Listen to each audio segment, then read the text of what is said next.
Mon Père,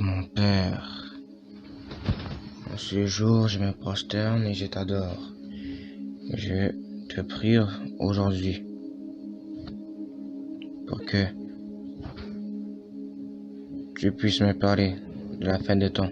Je prie que tu puisses m'inspirer à dire des paroles puissantes, affirmatives, courage, de sagesse, de déterminer l'onction de ton amour, car pour la fin des temps, il y aura des personnes qui ne seront pas amis de la vérité, qui ne seront pas amis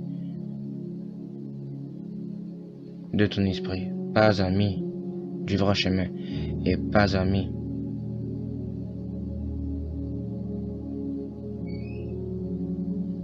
de l'appel que tu as dit, que tu as mis à cette personne-là.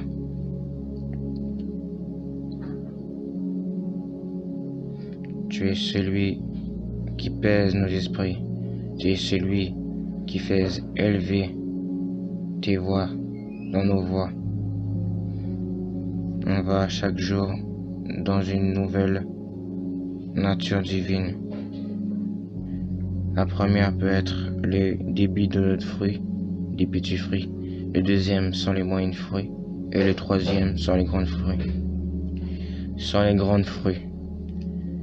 Le fruit de la sagesse que Dieu nous donne est une sagesse qui va à l'encontre de ce que le diable veut nous mettre.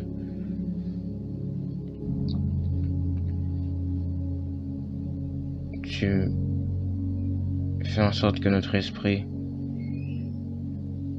puisse à chaque fois aller dans une nouvelle dimension. Nous n'allons pas dans une nouvelle maison, mais nous allons dans une nouvel espace dans ta maison, encore plus grande. Et dans cette nature-là où on est, où je suis en ce moment, je change de nature à chaque fois. À chaque fois dans cette nature-là, je me rapproche encore plus de toi. Je veux être encore plus sensible à toi. Je ne veux pas oublier ta sagesse. Je veux voir qui tu es. Je veux voir les niveaux que je peux y dépasser. Je ne suis pas un homme pour pouvoir te dire quoi faire, mais je suis quelqu'un qui est ici pour témoigner que tu veux faire de moi et toutes ces personnes qui peuvent voir ces vidéos-là, de toutes ces personnes-là qui veulent être sensibles à la fin des temps. Tu veux que mon esprit se déplace. Tu veux que ton esprit se déplace encore vers des nouveaux fruits, encore vers des nouvelles légumes, des nouveaux fruits, des nouvelles légumes, encore des nouvelles choses qui font en sorte qu'il grandit notre esprit. Plus d'enseignement, plus d'évangélisation, plus de la parole, plus de la louange, plus du jeûne et surtout plus de la prière. Que la prière et la respiration divine avec toi, c'est l'outil de l'information que tu nous donnes. Tu n'as pas besoin d'avoir l'information, mais ce qu'on te dit quand tu sais déjà ce qu'on a besoin, mais tu es la source de notre information, notre vie, nos réponses pour débloquer les choses, débloquer les raisonnements nouveaux que tu veux qui s'installent dans notre cerveau. Je prie que cette fête d'autant où on est là, les gens soient plus sensibles. Car maintenant, on parle de guerre. Guerre avec la Russie et l'Ukraine s'est empirée, comme tu m'as dit autrefois. Tu m'as communiqué avec un serviteur de Dieu, cet esprit de Dieu. Et plus de tirs. Et là, au Canada, plus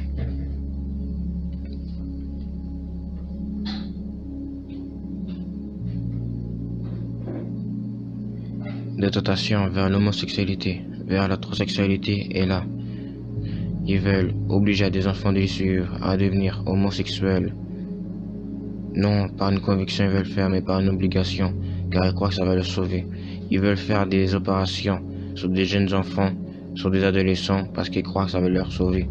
Ils croient que ça va les sauver. Il y a plein de femmes qui n'ont pas voulu des hommes, mais ils ont été obligés. Il y a plein d'hommes qui peuvent être des femmes, mais ils ont été obligés. Il y a des personnes qui ont été écrasés de leurs testicules à cause qu'on les aura obligés. Quelle honte, quel mépris. Et toi, Seigneur, je sais que tu vas agir, je sais que tu vas faire quelque chose de nouveau. Je sais que maintenant que cette lampe qui s'est éteinte, elle va s'ouvrir à nouveau. Je sais que, Seigneur, dans cette fête de temps-là, tu vas faire en sorte que nos esprits vont être encore plus sensibles à ça.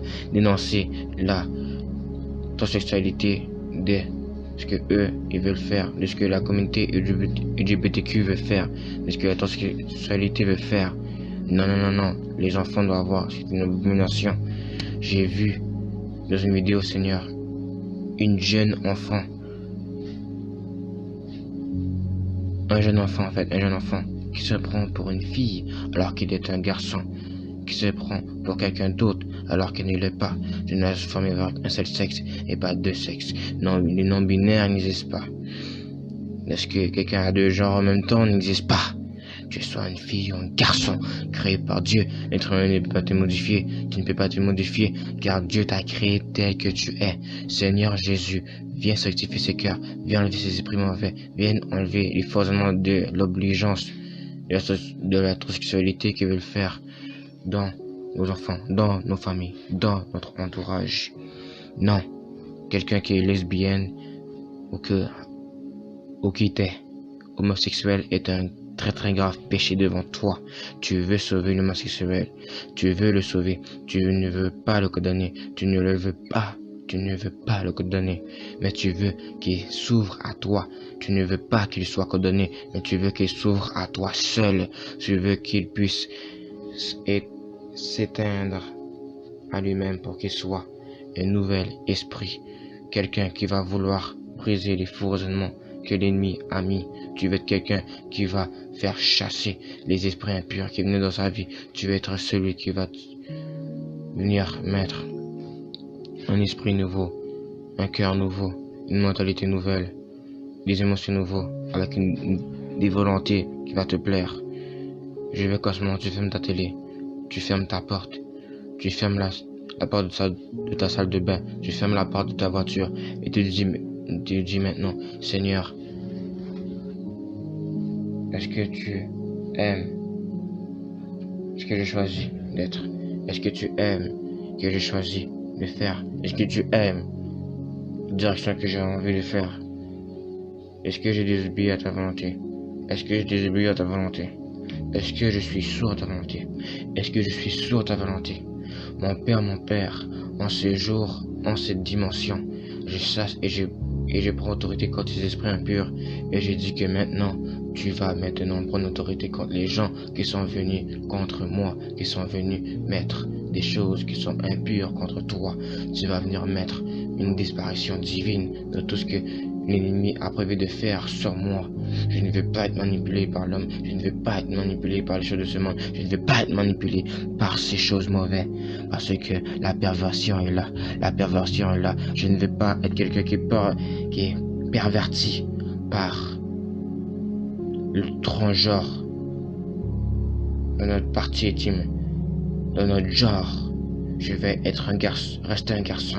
Je ne veux pas être une fille, car je suis un garçon. Je veux rester une fille, et je ne veux pas devenir un garçon, car je sais qui m'a créé, car je sais que je suis une créature merveilleuse. Pourquoi je dois me modifier? Pourquoi je dois corriger mon créateur? Pourquoi je dois modifier qui il est? Qu'est-ce qu'il a fait de moi? Pourquoi je dois modifier qui il est? Pourquoi je dois dire qu'il est homosexuel à cause qu'il a traîné avec des disciples? Pourquoi dois-je dire qu'il n'est pas Dieu? Pourquoi je dois le traiter de mauvais mots parce qu'à cause que je veux le traiter comme ça? Pourquoi je décide de ne pas croire en toi, mais je dois croire en ce que moi je peux mettre dans mon propre royaume, dans ma propre vie en moi? Deviens gay, je suis content pour toi. Deviens lesbienne, je suis content pour toi. Mais est-ce que cette souffrance-là que tu vois, est-ce que tu le vois? Est-ce que tu vois que cette personne-là est vraiment heureux? Ne sais-tu pas que la personne qui est homosexuelle, c'est parce que ses parents l'ont obligé? Parce qu'à cause que depuis qu'il est tout petit, il croit que c'est normal. Moi, avant, quand j'étais plus jeune, je croyais que je voyais qu'il y avait un malaise quand je voyais que des homosexuels sont brassés. Mais en vérité, je voyais quelque chose de mauvais. Je voyais quelque chose qui n'était pas bon. Je vois qu'en fait, que l'homosexualité était quelque chose de très très horrible. Oui, quand j'étais un païen, je méprisais. Ils en sortent que l'homosexualité puisse ne pas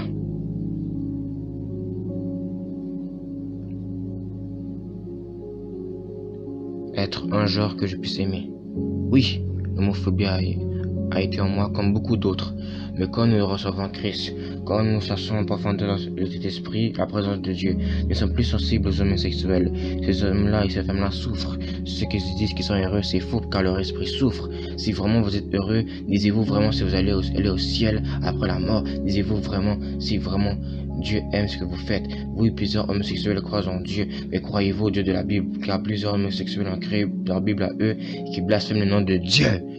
Oh Seigneur, Seigneur, que le lion divin vienne écraser la fourmi qui vient mettre du désordre, qui vienne manger la gazelle, qui vienne répandre une mauvaise odeur, que cette mauvaise odeur-là soit chassée au nom de Jésus, que cette odeur-là soit chassée maintenant au nom de Jésus, que cette odeur-là soit chassée maintenant au nom de Jésus, et que maintenant ton esprit vienne. Que ton esprit vienne nettoyer les cœurs sales, viens répandre ton esprit dans les nations.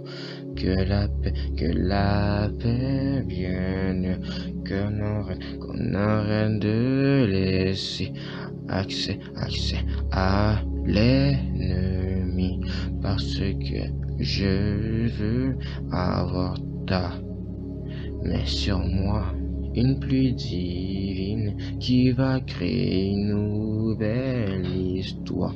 Je ne veux pas créer une nouvelle histoire, mais je veux que tu puisses créer une nouvelle histoire en moi, oh mon Père. Efface mes transgressions que j'ai pu être. Demandez à Dieu si vos volontés sont admissibles, sont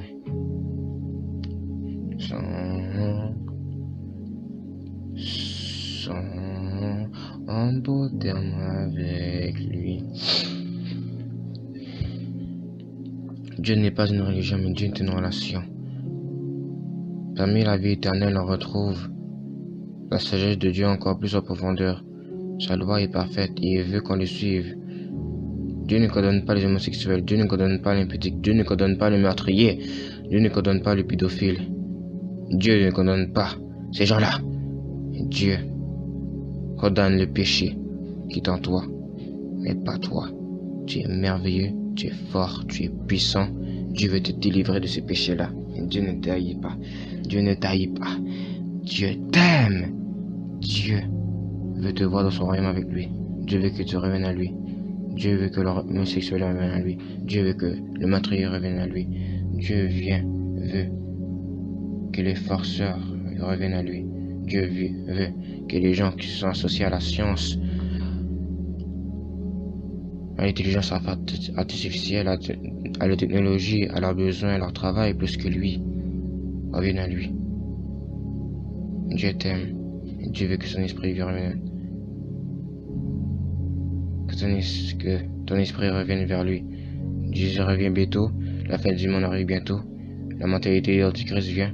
Les gens vont commencer à quitter Jésus pour aller vers d'autres religions alors qu'ils connaissent la vérité. Les gens vont vouloir maintenant ils peuvent être athées, mais à se convertir à des religions. Les gens vont croire à certaines choses, ils vont pas rester athées toute leur vie, non. Ils vont croire quelque chose qui est contre la volonté de Dieu. La fin viendra. Et les gens vont être obligés à les autres gens de vouloir être dans la mentalité de l'Antichrist. Soyez dans la mentalité de Christ, non, parce que dans la mentalité de l'Antichrist, la marque de la bête viendra et vous ne pourrez point vous repentir, point demander pardon au Père, car c'est accepter l'ADN de Satan, car c'est vouloir faire partie de la nouvelle ordre, la nouvelle religion mondiale, c'est vouloir s'associer à ça. Même si tu voudras te repentir, ce sera trop tard. C'est accepter l'ultime blasphème contre cet esprit. Il n'y a pas de pardon pour toi maintenant. et tu ne trouveras point la mort dans la grande tribulation.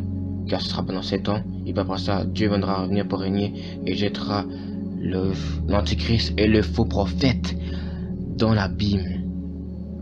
Étudiez les livres d'Apocalypse et ne méprisez pas les prophéties, car Dieu vient et Dieu vient pour juger cette fois-ci.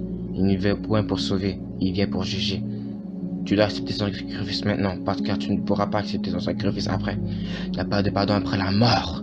Jésus revient bientôt.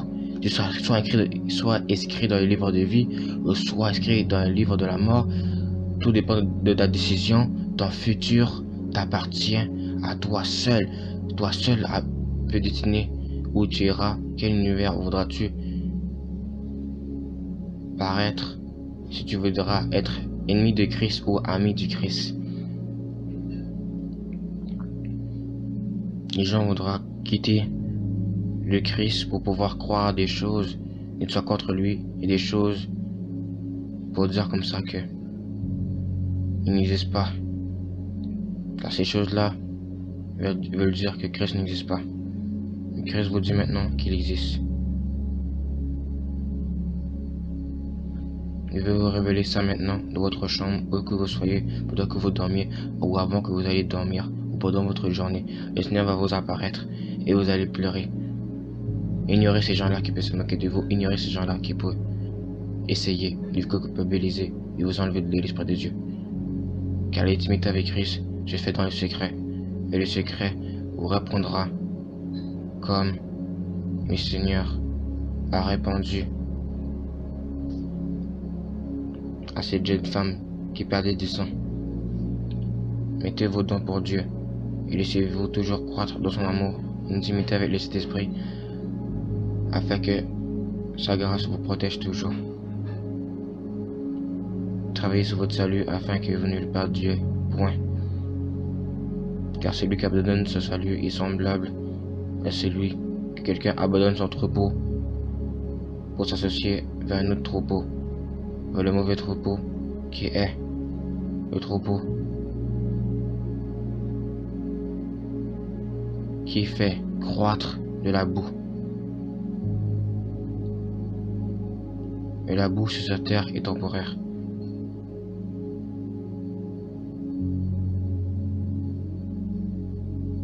Mais les objets au ciel sont éternels.